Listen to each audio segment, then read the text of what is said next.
I want people to understand this ordeal, it's taken a toll on both of us. Casey Anthony's parents respond after 15 years of allegations. I've gotten blamed for something I didn't do, and it tears me up inside. This can change our life. This is serious. This is their final response. The test is about to begin. Please remain still. Casey Anthony's parents, the lie detector test. Watch now, only on A&E. And watch next day on the A&E app. The friendship is sharing deal. Because I want one of your McNuggets. And I need some of your Quarter Pounder. There's a deal for everyone at McDonald's. Get one favorite like 10-piece chicken McNuggets, a Quarter Pounder, or a Big Mac, and get another for just $1. Price and participation may vary. Valid for item of equal or lesser value. To get the Crime Writers on After Show right now, go to patreon.com/Partners in Crime Media. I'm Rebecca Lavoie, and this is Crime Writers On.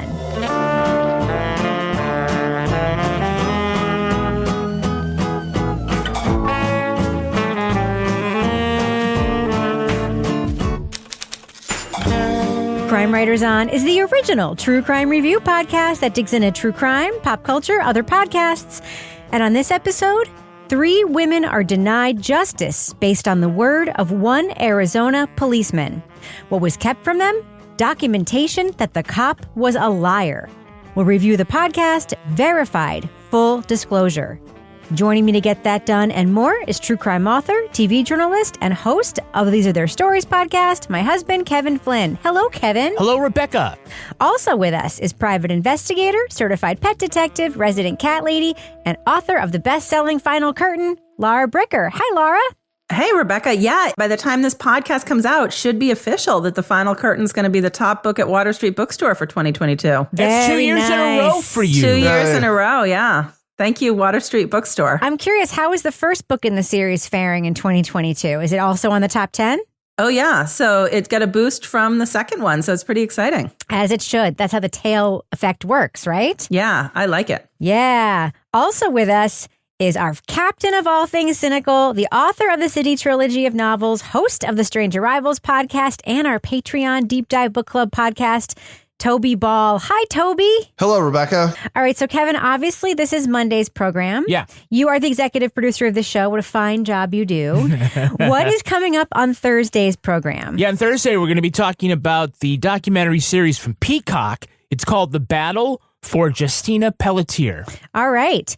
And Kevin, we have another announcement to make about the show. Yeah, I teased this last week that we are coming from a new studio. Oh, really? But not a new location. By the way, did we build a brand new studio? No, we didn't. Yeah. It looks like Toby Ball, though, is in Vermont and not in New Hampshire. So if his comments this week sound a little more hippie, it's probably because of that. Or a little more echoey. A little more echoey, yeah. Yeah. But no, we are still in the basement in Studio C, but we're getting a new name. Alyssa, who has been supporting us for 1 billion years, who is the owner of the Yoga Loft, which is the yoga loft above the bodega in Bay St. Louis, Mississippi studio. She's recently combined her business with another yoga studio. Yeah. So it means we have to rename our studio. Are you ready for the new name? Yes. All right. This is the Treehouse Yoga Studio above the Mockingbird Cafe in Bay St. Louis, Mississippi. I like studio. I like it. That's wonderful. Wait, can you say that again? Because that's a mouthful. Sure. I can take a deep breath first. The Treehouse Yoga Studio above the Mockingbird Cafe in Bay St. Louis, Mississippi studio. I like it. Wow. I don't like that the word studio isn't it yeah, twice. you know, I was trying to figure out how to fix that because... You know what? It's actually fine. It makes it funny. Does it make it funny? Yeah. Okay. Yes, but I like the words treehouse and mockingbird. I'm glad they're both in there. Too. Yeah. Yeah. I almost kind of want to take out the Mississippi, only though because like people get confused. And I've been on a few other podcasts where they're like, you live in Mississippi, right? And I'm like, no. I don't live in Mississippi. That's just the name of our studio, thanks to Alyssa, who our top Patreon sponsor. Yeah, and I got to double check that this studio is above the Mockingbird Cafe, not around the corner from the Mock. Yeah. But we're just going to go with this. Adjacent to. No, we're going to stick with the script right now. In the area of. Yeah. And I bet there's a whole bunch of people who say, what are you talking about? As soon as the music comes up at the end, I'm out. Yeah. I never hear that. You never hear the outtakes. You never hear the outtakes, the best part of the show, by the way. Yeah. This part sucks. Yes. But the best part of the show is stuff we save for the end. Yeah. Yeah. So we have a Patreon, obviously, for the program. And we have one sponsorship level at the very top of our Patreon. And the person who grabs that sponsorship level gets the naming rights to our studio. Yeah. And this sponsor, Alyssa, has had it for years. And she's named the studio after her business. And that's the name of her business now. Yeah. So much congratulations to Alyssa on her new business venture. I was checking the schedule. First thing, New Year's Day. She's got classes. She's out there. She is a hustler. And we are so happy that she has supported us for all this time. Do you remember when that really cute Navy pilot landed in Bay St. Louis and like took the picture of the studio for us? He went looking for it. Yeah, that was really cool. But now he's got to go back and find it on a whole different street. Yes, but it's still apparently above a cafe. Or adjacent to. It sounds like it's above. Yeah, that cafe. I keep wanting to say like the Rainforest Cafe, but it's the Mockingbird Cafe. Yeah, but it's not like a bodega where you can go in and buy SOS pads and soap. And see a cat. A bunch of random electrical cords next for different to the Slim phones. Jims. Next to the Slim Jims. Or individual cans of beer. Next to the tampons. Oh. All right. Okay, well, I think it's time to talk about the subject of this podcast. Should we get to it? Let's do that. All right, let's drop that first clip right now. And all I can feel is his hand going down across my side and in between my thighs. So close to where I could feel him rub up against my private parts. I did say to him, "What the F are you doing? What is this?" JeAnna Anderson says that Officer Anthony Armour assaulted her during a traffic stop. Francis Salazar went to prison over Armour's testimony. And fellow officer Abby Dennison says Armour drugged and raped her. That same nurse said, "I have to call Phoenix Police." And I remember just taking a deep breath and saying, "Please don't call. Please don't." And they said, "We're required to." And I paused again and I said, "I work for Phoenix Police. I am a Phoenix police officer." At the time, Armour was on something called the Brady List, a catalog kept by Arizona prosecutors of cops who shouldn't be called to the stand. Cops whose history of lying or misconduct could impeach their testimony. And that evidence was never disclosed to the women. It was explosive. The file shows that before he testified against Francis Salazar, Anthony Armour had been caught doing things that would normally have placed him on the Brady List. And eventually, it did. In the latest season of Verified, Full Disclosure, host Natasha Del Toro looks at how Arizona failed to hold disreputable cops accountable or track them from job to job. Piggybacking on the work of an investigative TV reporter, Del Toro explores a system in which cops can lie and no one needs to know. Spoiler alert, we are going to be talking about plot points from Verified, Full Disclosure. So if you want to remain spoiler-free, go to the estimated time code in our show notes to hear our thumbs up or thumbs down reviews. Now, Laura, as I just mentioned, this podcast piggybacks off the work of an investigative television reporter. What do you think of the way that they've sort of blended these two formats, taken this TV reporting and brought it to audio? Well, I mean, this TV reporter, Dave, who does appear in the podcast as a character, was really quite amazing in terms of the public record requests that he put in to get the information, to bring this information out there. I think that this was a really great way to get that information, which was really something that people should know about, out in a different medium and out to perhaps a different audience than the initial audience that heard it.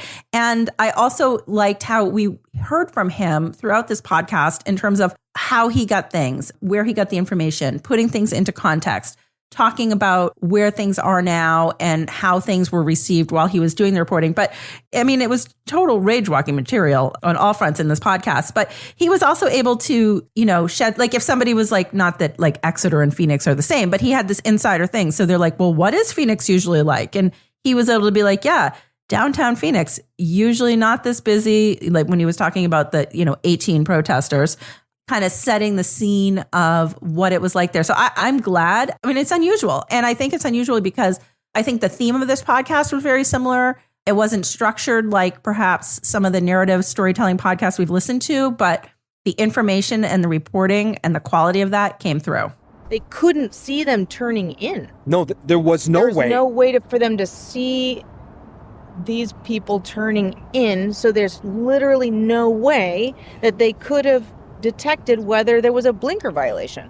There is no way they could have seen the blinker violation. They just wanted a reason to speak to the people in this car. Yeah, I agree. I mean, there's two ways I guess you could go about presenting the podcast as far as the format goes. One could be that you just have Dave do it, right? He's already done a lot of the work, and you can argue, oh, well, Natasha's good, but is she really bringing anything to it? And I would say, no, I like this format because, I mean, Natasha is doing some news gathering, too. We hear from a lot of the victims and things like that. So it's not accurate to say that they're just standing on the shoulders of Dave.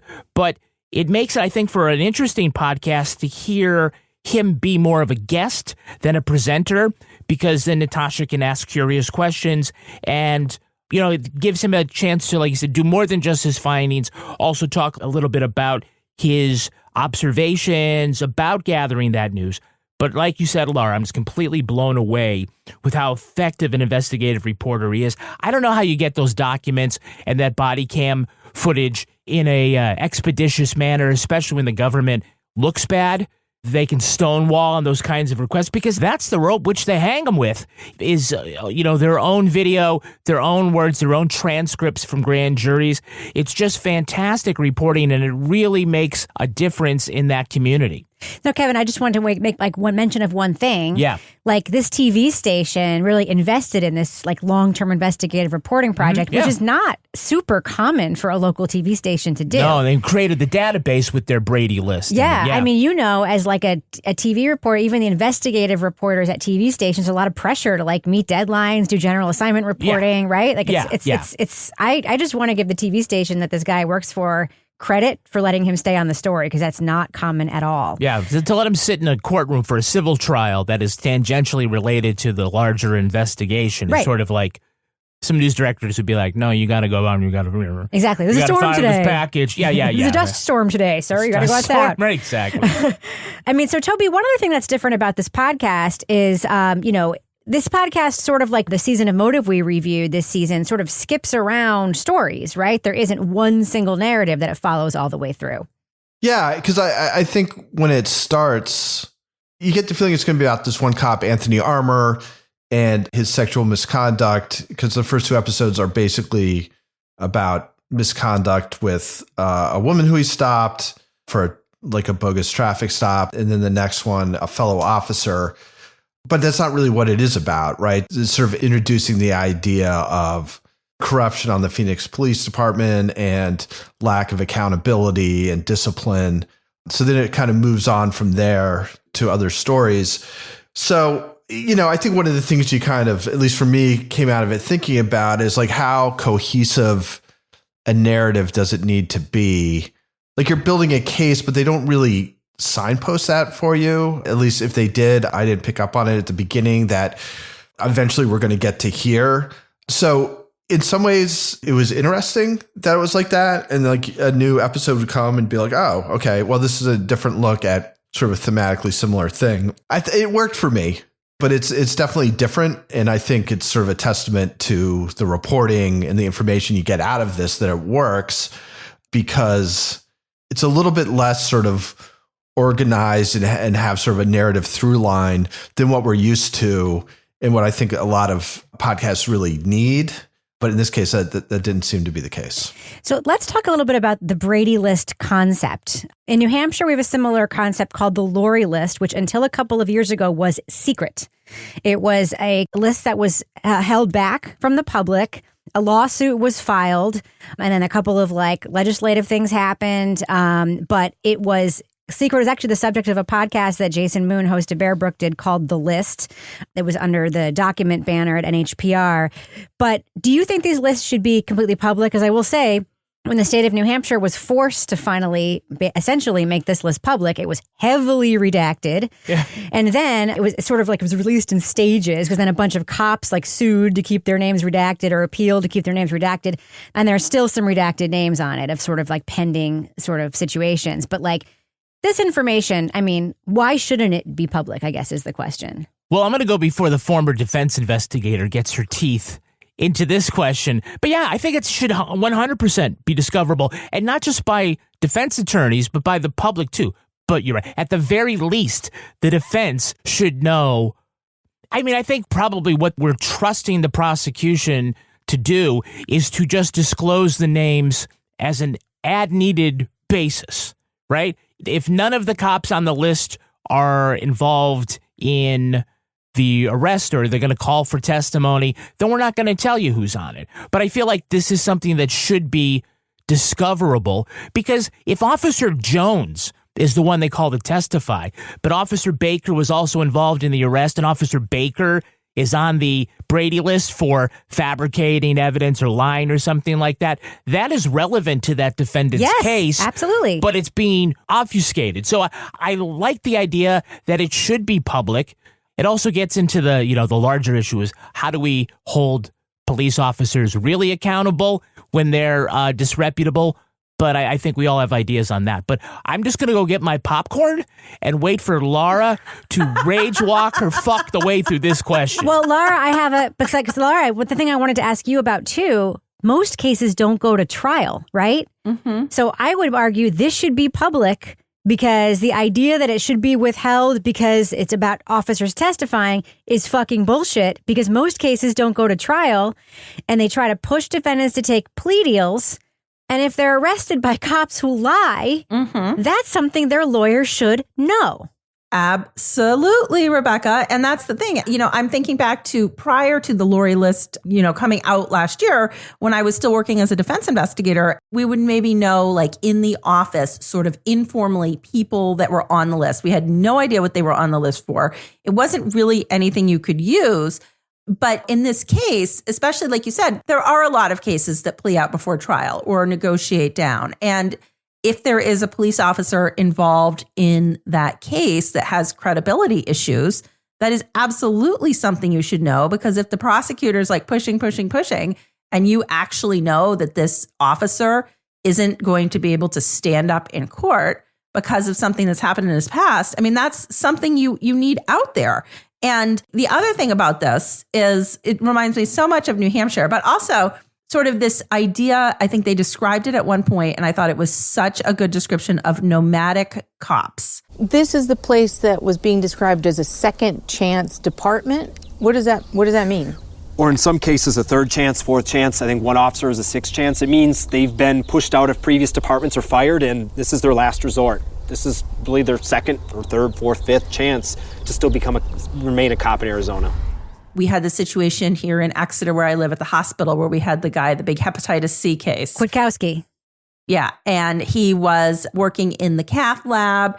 He was a technician. He was taking drugs and was, injecting himself, but ended up infecting all sorts of people with hepatitis C. And he had issues in other hospitals, but there was no means of tracking. So it's the same thing with the police officers who keep getting shuttled. Yep. Yeah, or priests shuttled around. And that whole nomadic police officer part just rang so true to me, because in addition to police moving around because of issues, they move around because of the old boys network. And I can think of so many situations, not so many, but I can think of situations in New Hampshire where there was something identical to what they talked about in this podcast. Like a bunch of cops were down at Hampton Beach and they were all drinking and they got in a fight and it got swept under the rug. And then mysteriously, like a bunch of them went to go work at the same police department in another state. Yeah. Imagine how that happened. Basically, I'm glad that this information is out there, but what the fuck, Phoenix? Toby, wouldn't you just want to know if these cops are working in your town? Like that's the other thing too. It's like, why do you have to have like an interaction with a cop, like an actual police interaction with a cop, to need to know this? I mean, these are people who are supposed to be looking out for us and protecting us. And like, I would want to know if there was a cop who has been accused of misconduct repeatedly or lied repeatedly, working in my town, sort of in charge of the public safety of my town. Isn't that something that you would want to know? Yeah, of course. I mean, I think ideally it would be made public. And you also, your tax dollars are paying the salary, right? So it seems like there should be some oversight and, where your tax dollars going. I guess my fear would be that if it was made public, I just wonder how much of this stuff is possible because it's not made public, that's not put on a website somewhere. And that if it was like, okay, this is going on the website, suddenly people start ratcheting way, way back on who's on the list and stuff, and that it ends up actually moving things in the wrong direction. And I don't think that's right. And I think that's a terrible reason to not do it. But I just wonder if reality is, and based on this podcast, other stuff we've listened to and watched, again, it's like the institutions will protect themselves. Yeah. And we haven't even gotten into like the police unions and what they would bring to the table if this became like a put it on a website for anybody to see kind of thing. So, yeah, I mean, I sort of philosophically, I think it should have been instituted a long, long time ago, and then we wouldn't be having to have these discussions. But I think the fact that it's now like, can it happen?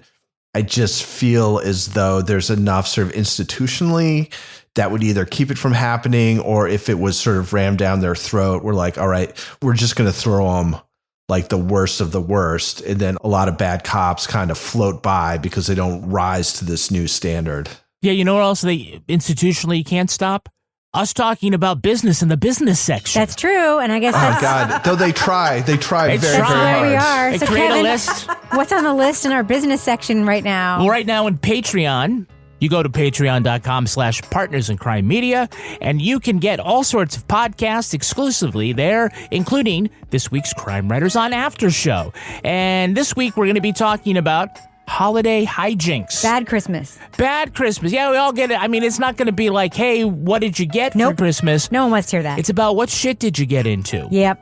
We also have coming up very soon, we're going to have the new episode of Toby Ball's Deep Dive Book Club podcast. Everybody's doing their homework so they can be ready for the next book discussion. And Toby, tell us a little bit about the book that you are discussing. It's called Trailed, One Woman's Quest to Solve the Shenandoah Murders. It's by Catherine Miles. And all I can really tell you about right now, because I haven't started it yet, is that it has a very attractive cover. Yeah, nice green and yeah. Yeah, there's like some yellow letters and stuff. But I've got two great guests to talk about it, and it's gotten a lot of rave reviews. And by this time next week, I hope to be about halfway through it. Yeah, he's teasing. Those two great guests are Janet Varney and Allison Horrocks. Wow. Did I say her last name right? I believe so. So two things about Allison. One is she's a forest ranger, I believe. Yeah. Or something along those lines. And the other thing is, it's a first for the deep dive. She's a fellow Trinity College graduate. So there'll be two bantams Incredible. on this episode. Yeah, it's probably the only place on the internet you'll be able to hear two bantams talking about. Trailed by Catherine Miles. I hope our professional comedian friend Janet roasts you guys for that. Yeah, No, well, she I'm won't. giving her a little nice. heads up. She's too nice for that. She's doing her research right now. Way too nice for that. All right, so Kevin, that's in the business section? Is that what we have to talk about? Yeah, I want to get back to this other discussion. So yes, Thus ends the business section. The business section. I'm going to go ahead and fade that music out right now. Ma, ¿podemos llevar a Javi a su casa? Claro. ¿Podemos llevar también a los gemelos, señora Delgado? ¿Y por qué no? ¿Y a Noah, señor Delgado? Seguro. How about Ignacio, Mrs. Delgado? Obvio. Entre más mejor. Pero los botines sucios y los balones de fútbol los ponen atrás. Yeah, no problem. We got it. Vive a lo grande, con asientos para tus hijos y los amigos de tus hijos. En la primera Grand Highlander. I want people to understand this ordeal. It's taken a toll on both of us. Casey Anthony's parents respond after 15 years of allegations. I've gotten blamed for something I didn't do, and it tears me up inside. This can change our life. This is serious. This is their final response. The test is about to begin. Please remain still. Casey Anthony's parents, the lie detector test. Watch now, only on A&E. And watch next day on the A&E app. the friendship is sharing deal. Because I want one of your McNuggets. And I need some of your Quarter Pounder. There's a deal for everyone at McDonald's. Get one favorite like 10-piece chicken McNuggets, a Quarter Pounder, or a Big Mac and get another for just $1. Price and participation may vary. Valid for item of equal or lesser value. All right, so let's talk a little bit about Officer Anthony Armour. He appears in a couple of the episodes here. He is a cop that appears on the Brady List. He appears to be a pretty dangerous guy, and yet he is allowed to continue to do his job again and again and again. Kevin, what do you think about what we hear about Officer Armour and the fact that even another cop's incident with him does not take him off the streets? Yeah, it's crazy. I mean, I guess I shouldn't be surprised that there are these kinds of police officers working today. But he seems particularly dangerous.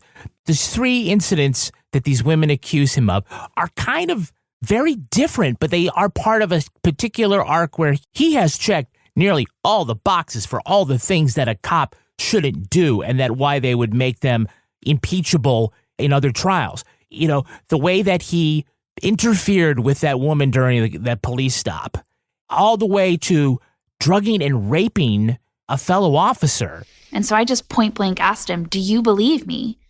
And he said, I believe that you believe you were raped. Do you believe me? I absolutely believe that you believe that he sexually assaulted you. He just seems very, very dangerous. And the kind of thing where I think it was Dave. It was like, he's not lying about coming home late to his mom or whatever. These are like very serious lies. And I find it very hard to believe, I'll just say, I don't believe that the other cops working around him are not aware that he's a bad apple. Yeah. And either Toby mentions the unions. I think that's a great point. They just decide the breakage is too much to get rid of him. But it says an awful lot when you have an investigator come in and make the choice between helping a fellow officer who has been raped and helping the suspect who also is an officer who you gotta know is a fucking asshole and is completely capable of doing this. It's just like, well, I'm thinking like they just decided, what's worse, going to jail or living life as a rape victim? I guess going to jail is probably worse. Well, what's worse, the news story about a cop who was accusing someone of rape, or a news story about a cop who committed a rape? Like they're like the calculus that they're making is so disgusting, right? When they're like when they're pressuring her to not prosecute or when they're pressuring her to not report. Like you can imagine the calculus. The fact that they say that she didn't use the word sexual assault when they were in that room, when it's literally in her medical file, when she literally did, is astonishing to me. The fact that it's not in their internal report, the fact that they didn't do anything, and that tape she has of that man saying to her, I believe that you believe you were sexually assaulted, made me want to jump into my own headphones and grab that man around the throat, rip off his head, and shove it down his own neck. That's how they treat a cop, a fellow cop. Can you imagine you're just a regular person and you're sexually assaulted in that community? I believe that she believes she was sexually assaulted. Oh, for fuck's sake. She's a cop. Yeah, she kind of like knows. when they're like, we're going to have to notify the authorities. And she's like, well, I am the police. I am the authorities. Yeah. Yeah. It was unfreaking believable. I'm just going to say on that, it warrants a new needle point from our friends, our Date with Dateline friends. For this guy. Yeah, I just don't know who I'd put. I mean, I'd put up. It's really interesting. I mean, who is it that says on the podcast, like, we all want to think that like cops don't wake up in the morning and don't say like, I want to do all these bad things. I don't want to arrest people. And we all know that there are some bad cops here and there, but like it's the ones around them who don't do anything about it, who might be doing good things in their job, but they are also bad cops because they didn't do anything about the one that they knew was a bad cop, right? Yeah. I know I'm going to get like bad reviews and emails and tweets about this, but like that line like really stuck out to me. Like in this instance, how can you like pitting cop against cop? How is it anti-cop to say that they should have done something about this cop's rape?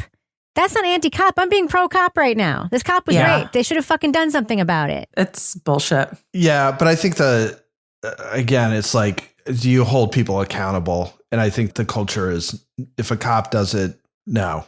So even if a cop is the victim of it, it's like, if we start holding him accountable, then people are going to be like, oh, so you only do it if it's a cop, right?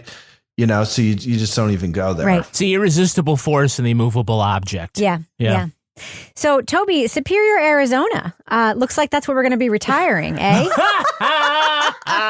That place sounds hot. This is the town where a full 6 out of 9, that is a full 66% of the police force, by the way, is on the Brady List because of cops moving around, getting fired, and looking for other places to work. Let's move there, Tobes. What do you think? Yeah, as I was putting my notes together for this, I was like wondering, like, what does the town look like? Like, how many people are in this town? Like, is it just? I know I was kind of on the fly when I was doing this. Anyway, like this case, this one cluster of bad cops ending up at this one place. I assume they must come cheap or something, but it doesn't speak well of sort of the institutional values of the Superior, Arizona police force, I don't think. You're under arrest. Stop resisting. You're under arrest. I'm not resisting. You're under arrest. Then 5 officers come out of nowhere and they pile on top of him. 2 cops leaning on each of Clint's arms. Behind your back. And then they cuff his arms behind his back. You can go to jail with your buddy now. Well, we have a lot of Lori List cops in a lot of small towns in New Hampshire. I mean, that's not atypical, I think, where they go where, they get fired or they leave and they pays lower and departments it's hard to hire and departments will hire, right? And I also think a lot of the small towns, and I don't want to stereotype, but like when I was back as a reporter, would hear about police with situations that would land them on the Lori List. A lot of times it was in small towns where there wasn't perhaps as much oversight or as much training. And, I remember one story was this young cop who literally strip searched somebody on the side of the road. And it was like, why was that a good idea? Why did you do that? And it just kind of got swept under the rug. And they do sort of move around, like you were saying, Rebecca. Yeah. I once had a conversation with the safety commissioner in the state of New Hampshire, who also used to be the commander of the New Hampshire State Police. And we were talking about something, and he was saying about how, when they hire, and a lot of people, like that's a good job in law enforcement. A lot of people apply there. They have what they consider to be rigorous standards, for physical and mental and all that other psychological, all that other stuff. And so they reject a lot of people. And he says, like, when I see like those people that we rejected getting jobs in like these other communities, it's like, whoa, fuck, like that's, he didn't say, whoa, fuck, but that's, it's funny because you would think that if you're just going to look at the quality of the officers, that you would think that Superior is starting with people that nobody else wanted to hire. True, but these are folks that went down to the minor leagues. These aren't people in the minor leagues looking to go up. Right? You know what I'm saying? Yeah. And I'm thinking it's probably because it's one of the places where those kinds of cops will get hired. Probably they're like, we don't need to pay them as much as we would, another cop because they don't have a fucking job if we don't let them in. I just keep thinking about this. Like, I'm just looking at the Lori List thing in New Hampshire right now. There's 188 unredacted names out of 265. So there are 72 officers and former officers that have filed lawsuits as the redacted ones. And basically, there's a law now in New Hampshire that says the whole list has to become unredacted. And as soon as these lawsuits are dismissed, the names will become unredacted. So like every quarter, there's like a few more names. It's not fully adjudicated yet. Correct. Okay, yeah. So every quarter now, they're releasing more and more names. And I'm just thinking, the latest batch was cops in Concord, cops in Claremont, cops in actually like in towns and cities. So Laura, I'm thinking like 6 out of 9 in this tiny town, right? Yeah. How do you pair up 2 cops for an arrest when you have 6 out of 9? And like, they can never have any court cases for any of these arrests. Those other 3 are like sergeants. So like, right? Yeah. basically, you could commit a murder in this town. Yeah. Like, if you want to murder someone in this town, like, I'm not suggesting it, but I'm saying you're creating an environment where you have terrible witnesses. Yeah. I just can't imagine a situation where you can rely. Like, how can you do your policing in that case? I mean, how can you do any Those sort poor of 3 people who aren't on the list? Yeah, I mean, I was going to make a joke and say, like, I could like drive as fast as I want in my little Mini Cooper through that town. But in all seriousness, like, if you want to get the shit kicked out of you for doing it. Yeah, but like they can triage like emergency situations. And maybe if there's like, a showdown in the middle of the town, they can do something about it. But anything that's actually going to be adjudicated at court, like, forget about it. Yeah, I just felt bad for the 3 who aren't. I'm like, they must be on call all give the it time, because those other 6 are going to drag them into something they don't want to get into. I don't want to listen. I don't want to I don't know their names. Come on. I don't know their names either. They're not listening to this podcast. You never. Okay. Well, can I just ask one thing? Because the idea that Toby brought up about what role do the unions play in protecting them? Because that happens everywhere. But my question is, and they didn't really go into this, is how does a single officer get on that list? Let me guess. It's usually the chief or a supervisor or a police commission that has a problem with that officer, or they make the determination that, this rises to the level I have to report this. How much of it is in my opinion, this doesn't rise to the level of needing to go on the list? It seems to me like it can often be used as an administrative punishment to get around union rules, or it's just it's fine. I don't want a bunch of people on the Brady List in my department. It's going to screw up the way we do policing here. We're not Superior, Arizona. So my other feeling about this list is that it's not about good policing or public safety or anything like that. It's about fucking up prosecutions. Yep. So again, it's just sort of it's not like a benevolent thing. Nope. It's like, we don't want to screw up a trial. We don't want to lose court cases. Because one of these assholes happens to come up here. I mean, if that wasn't an issue, it just seems like this list wouldn't exist at all. And I think they kind of get to that a little bit later, I guess in the last episode where that reporter Dave is kind of talking about different so-called reforms in the Phoenix Police Department. And he's like, this isn't a reform. It's like sort of the baseline of what is expected of a modern police force. And it seems like a reform just because you've been so bad up until this moment that you haven't been doing, body cameras, or I can't remember what the other thing was that he mentioned. Yeah. So anyway, it's like, I'm a great wife. I don't berate you. Right. Yeah. It's just like, seriously, it's like, oh, look at this great dog. Our dog is wonderful. He doesn't shit in the house anymore. That's the baseline for what makes a dog good, right? Yeah. And it comes down to, again, it's like what drives all this is a threat to their institution, right? They don't want to actually get these guys in trouble. They just don't want these guys to fuck anything up. Right. So again, it has nothing to do with public confidence or anything like that. It's so cynical. Well, we can't finish this discussion without talking about what happens in the final episode. Oh, my God. I just want to say briefly, some of the tape in this podcast is very difficult to listen to. The body cam tape, the tape in the police department when the guy goes to pick up his friend, the tape at the traffic stop in one of the episodes is so difficult to listen to. Even though I think the podcast does a very good job of not making you listen to the most harrowing parts. You just know what's happened, that sense of dread you feel.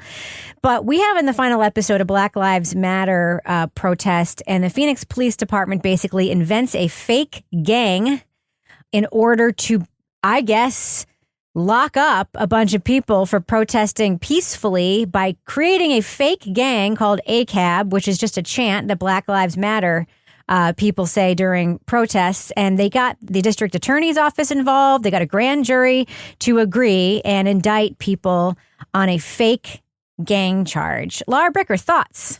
I was just going to launch on that one, didn't you, Rebecca? Yeah. Yeah, I think this particular scene, it came full circle, so we'll get to that. But initially, you hear there are 60 cops, 18 protesters. I'm a nurse in Prescott. Well, you should know better. I come out here to do photography. I didn't know this was a thing until about a half hour ago. Yes, go ahead and see, sir. All right. Should have stayed in Prescott. Now you get to visit 4th Avenue Jail. And then you hear about how they go to the grand jury. And by the way, the protesters you're setting up, they're walking along and the cops are following. And then I'm like, that's such a power dynamic there where you have just the amount of police versus the amount of protesters. The protesters are, by all accounts, just out there voicing their opinions. They have their umbrellas so that they can protect themselves from getting tear gas in the face. But then when you hear the way that the cops spin it, for me, that's when I really started to launch. The umbrellas are dangerous weapons because they've been sharpened so they can stab the police, and they have nails like Catwoman nails so they can scratch the police. I'm like, what the fuck is this? And then, it just goes on and on. And then obviously the all cops are bastards chant that they're doing. it's almost so unbelievable you can't believe it's true. And it's so unbelievable in the sense that the police are just putting absolute nonsense out there that when you hear it, you're like, how can they think anyone's going to believe this shit? Like, Catwoman nails? Like, really? Amen to that judge who came in and was like, yeah, they colluded to charge these protesters as gang members, and all 39 cases dismissed. And all those people were fired. Yeah. No, they were not fired. Nothing happened to them. No, but at least it's out there. I was like, thank God. And now I'm like, that poor judge, like he's probably on their target list now. Like, you know what I mean? But that was absolutely, you listening to this and you're just like, how can this be real? How can this actually be happening that they are coming up with such far-fetched things as, I'm like, my God, like who knew? The umbrella. Yeah. And like, it's like a James Bond movie or something like, we're going to get you with the umbrella stabber. And like, you know. That incident with the photographer in that scene is like the third or fourth time in the podcast we hear a Phoenix cop or a cop in Arizona bullying somebody and forcing them to like, tell me your name. If you don't tell me your name, you're under arrest. Why are you here? You don't tell me why you're here. You're under arrest. Like making up laws on the spot. Like you shouldn't be here. Now you're under arrest. Wild, absolutely wild, but not unpredictable, right, Toby? Yeah, I think it's sadly predictable. You know, again, as I was just talking about, it's like, what's the priority here? What's the value? And it seems clearly to be protecting the institution, protecting the police against what they see as a threat to their legitimacy in ways that may be legitimate. So they make up this shit to try and squash dissent. And again, I think it also goes to what we've talked about in past episodes, which is at what point do they perceive threats from far right and far left groups? And again, this is like a far left thing where nothing really happened. They walked, but then they were arrested because of their beliefs rather than any action they took that was illegal. So it's upsetting and it's horrifying and something needs to be done about it. But to me, it's just like, yep. Yeah. You know, it sounds like that's happened a whole bunch of places. You know what I think happened the next weekend in Phoenix? No Black Lives Matters protest. And that was the point. Yeah. Right. I mean, I do wanted to give Dave a little bit of crap about something. Yeah. Him saying some of these people were Harvard graduates. Some of them were, it's like, who fucking cares? It doesn't matter who they were. Right. It doesn't matter who they were. It doesn't matter if they were, quote, educated. It doesn't matter who they were. And these cops did not. And the other thing he said is that these cops shook them down because they were tired of being out there on that beat. That's not why those cops shook them down. It's not. It's because they wanted to squelch being any sort of protest against cops. It was just so obvious from They the had tape. a green light to do it this time. Exactly.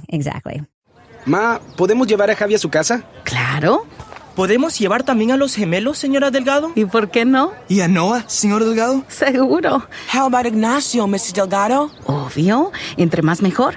Pero los botines sucios y los balones de fútbol los ponen atrás. Yeah, no problem. We got it. Vive lo grande, con asientos para tus hijos y los amigos de tus hijos. En la primera Grand Highlander.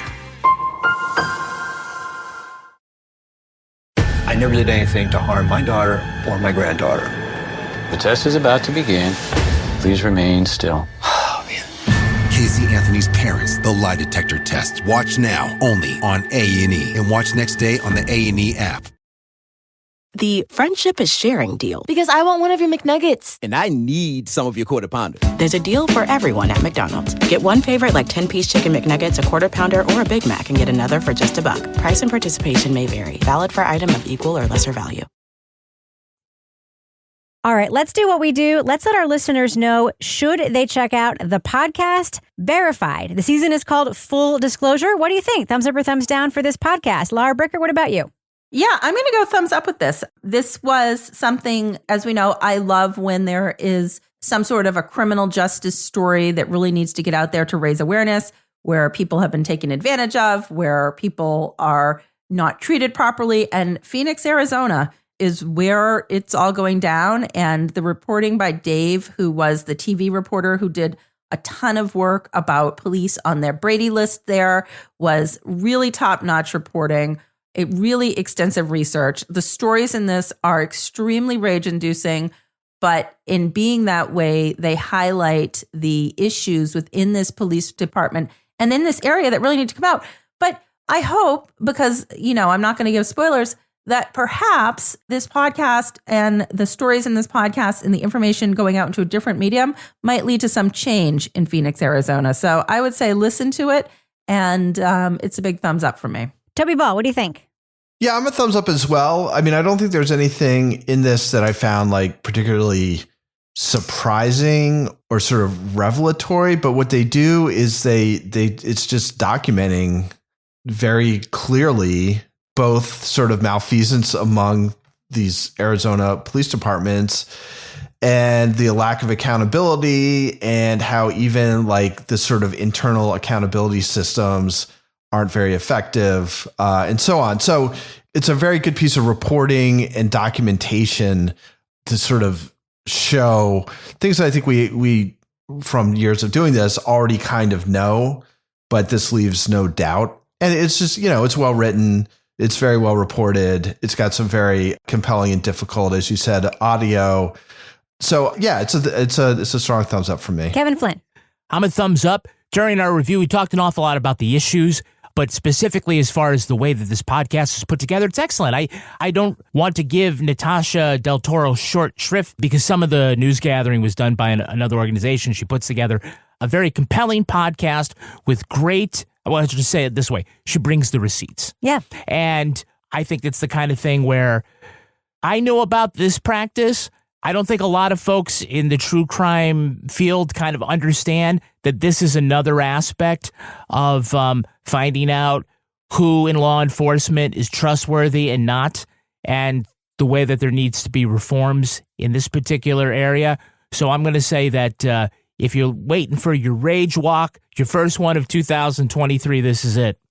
Yeah, I agree. I'm giving this podcast a thumbs up as well. And I will say, a lot of people pitch their journalism to podcasts and podcast series. Like, I want my story to be in your feed, this is a good model for that. This is like an existing feed with an existing host using somebody else's reporting, but it doesn't sound like it was sort of like shoved into a different brand. It's just really nicely done. I mean, Dave's presence here is strong. It doesn't feel like Natasha is just reading work that he did. It's complimentary, I think. It absolutely, but it also just doesn't feel like we just have her there for no reason. You know what I mean? It's just like, obviously audio people made this show using a lot of the foundational journalism that this reporter did. And I just think it's just really, really well put together. So yeah, big thumbs up for me for this season of Verified.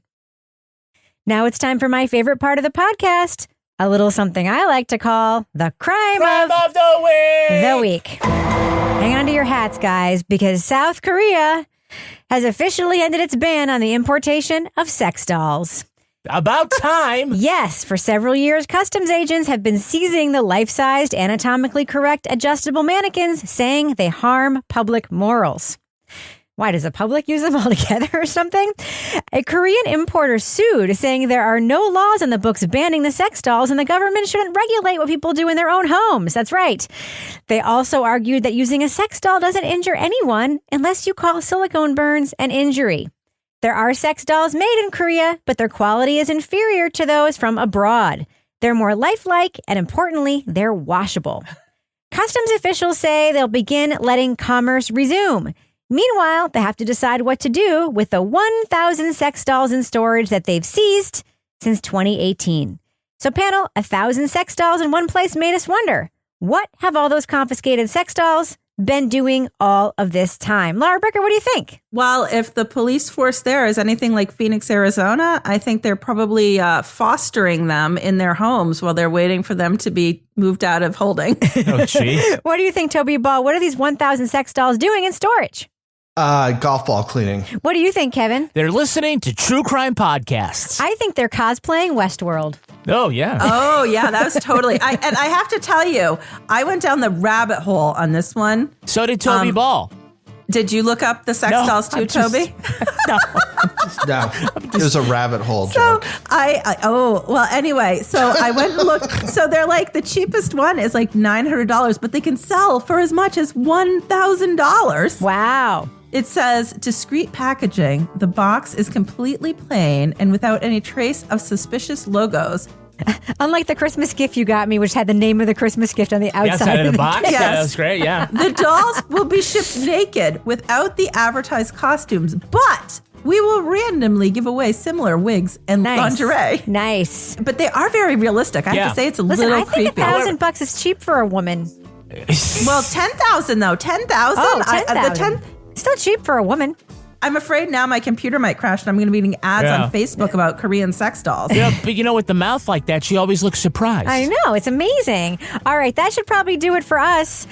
So on that note, if you want to follow Laura Bricker on social media to send her photos of your favorite sex doll, how can you find her?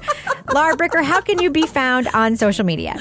You can find me at Laura Bricker on Twitter. How about you, Toby Ball? How can you be found? At Toby Ball NH. Kevin, what about you? My petition to have the $10,000 sex doll renamed Laura Bricker. No. You can tweet to me at Kevin P. Flynn. And if you want to follow me on Twitter or Instagram, you can find me at Reb Lavoie. Follow the show on Twitter at Crime Writers On, and please join our incredible and smart community in our official Crime Writers On Facebook discussion group. Just go to our regular page, hit join the group, we'll let you in. Support the show at patreon.com/Partners in Crime Media. You'll get all the awesome stuff we have back there. Our theme song was composed and performed by Ty Gibbons. Our line editor is the wonderful Olivia Burdett. The executive producer of this program is Kevin Flynn. This show was recorded in the Treehouse Yoga Studio above the Mockingbird Cafe in Bay St. Louis, Mississippi studio, otherwise known as Studio C, the closet in our New Hampshire basement, where I keep a meticulous list of every time Kevin lies about folding the laundry. I did it already. On behalf of all the crime writers, thanks so much for listening. We will catch you later. Remember, Rebecca, when you couldn't trust anybody to record their own levels and you're like, yeah. All right, what'd you have for breakfast? A I little still more. barely trust Laura sometimes. I'm going to build a studio in my basement soon, along with everything else I'm going to build in my basement. Kevin help you. Oh, really? Yeah. Your own Studio C. Yeah, I have plenty of space down there, you guys. It's like a roller rink. Yeah. It's huge.